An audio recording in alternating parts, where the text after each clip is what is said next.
Hi, I'm Richard L. Weaver II. I'm the President and CEO of And Then Some Publishing, LLC. The most recent book is called Moss on the Ivory Tower. This is a novel of mystery and intrigue. I want to introduce now Dr. Edgar Willis. He is the former chairman of the department at the speech at University of Michigan. In his background, he also wrote a number of textbooks, articles, speeches, and I'll be talking to him today just about this novel, Moss on the Ivory Tower, a novel of mystery and intrigue. Edgar, if I can call you by your first name. Granted. What was your inspiration for writing Moss on the Ivory Tower? It was an experience I had as a university professor at the San Jose State College, where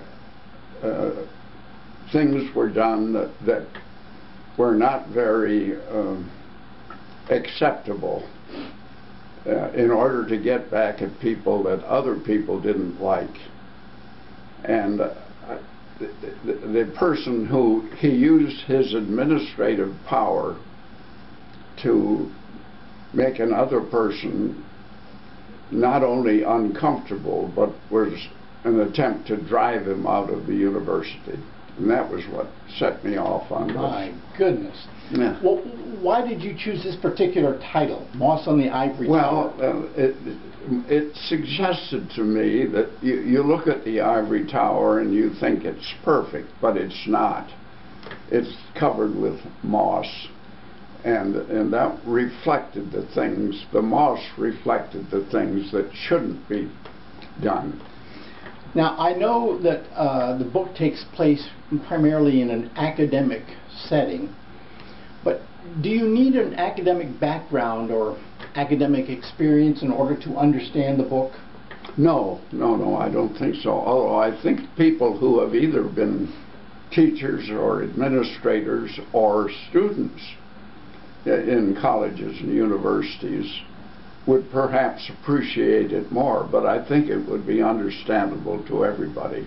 So how would you then characterize the most, what would you say, the most appropriate readership for this particular book? How would you characterize that readership? A general audience that likes a good story. I think the story is a good one, and I think it develops in a way that catches people's interest once they get into the book.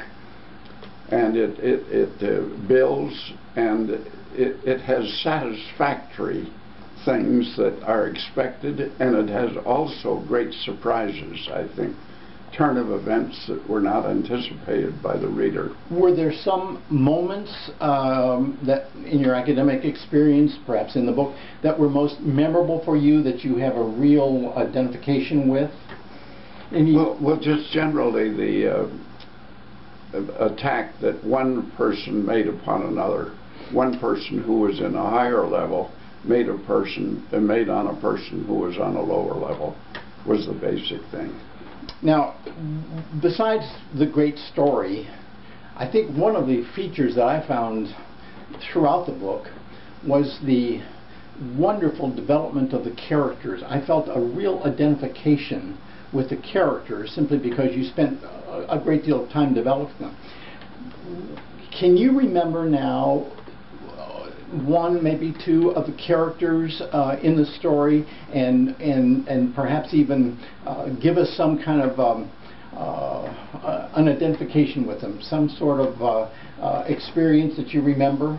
Well, the thing that I remember a great deal is that a lot of assistant professors who are in universities are in constant strain because they're hoping to be promoted to associate professor, which will give them a permanent place on the faculty, and many of them do not get promoted and have to drop out and look elsewhere. And I didn't personally ever go through that myself, but I knew a lot of young people who did, and that was one of the things that that I used in the book.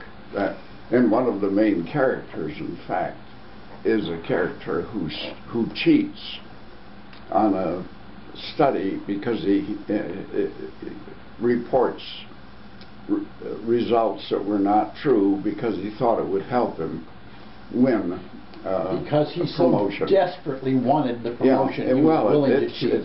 if he doesn't get that promotion, then he has to look for another job, and that's tough, especially these days. Well, now that you have completed this book, Moss and the Ivory Tower, looking back on it now, was there anything that you now, having completed it, would have done differently? Have you had the opportunity to do it again? I don't know that I would have done it differently, but I recognize that it takes 3 or 4 chapters to engage the reader. That is, it builds gradually through and perhaps that's a problem, but I don't know that I would change what I did. I don't know how I could. Simply because it takes that long to really develop the characters and set the setting for the whole thing. Right, to set it up properly. What are some of the things that you would want readers to take away from this book? Well, I think the main thing that I had in mind is that what goes on in the university in terms of passions and the feelings between people and techniques that people use to get at other people is the same in the university setting as it is in ordinary life. Let's just say, for example, that there's a new writer out there watching this interview, and this particular new writer would like from you, with the experience that you have, would like a key to writing good fiction. What would you suggest for this new writer? Well, I don't know that what I would suggest would win him publication, but what I look for when I pick up a novel is a story that grabs my attention and pulls me along with things that happen that I'm expecting, that I'm looking forward to, and things that surprise me. And this certainly has all of those dimensions, so. certainly. I hope so. The book again is Moss and the Ivory Tower, a novel of mystery and intrigue by Dr. Edgar E. Willis.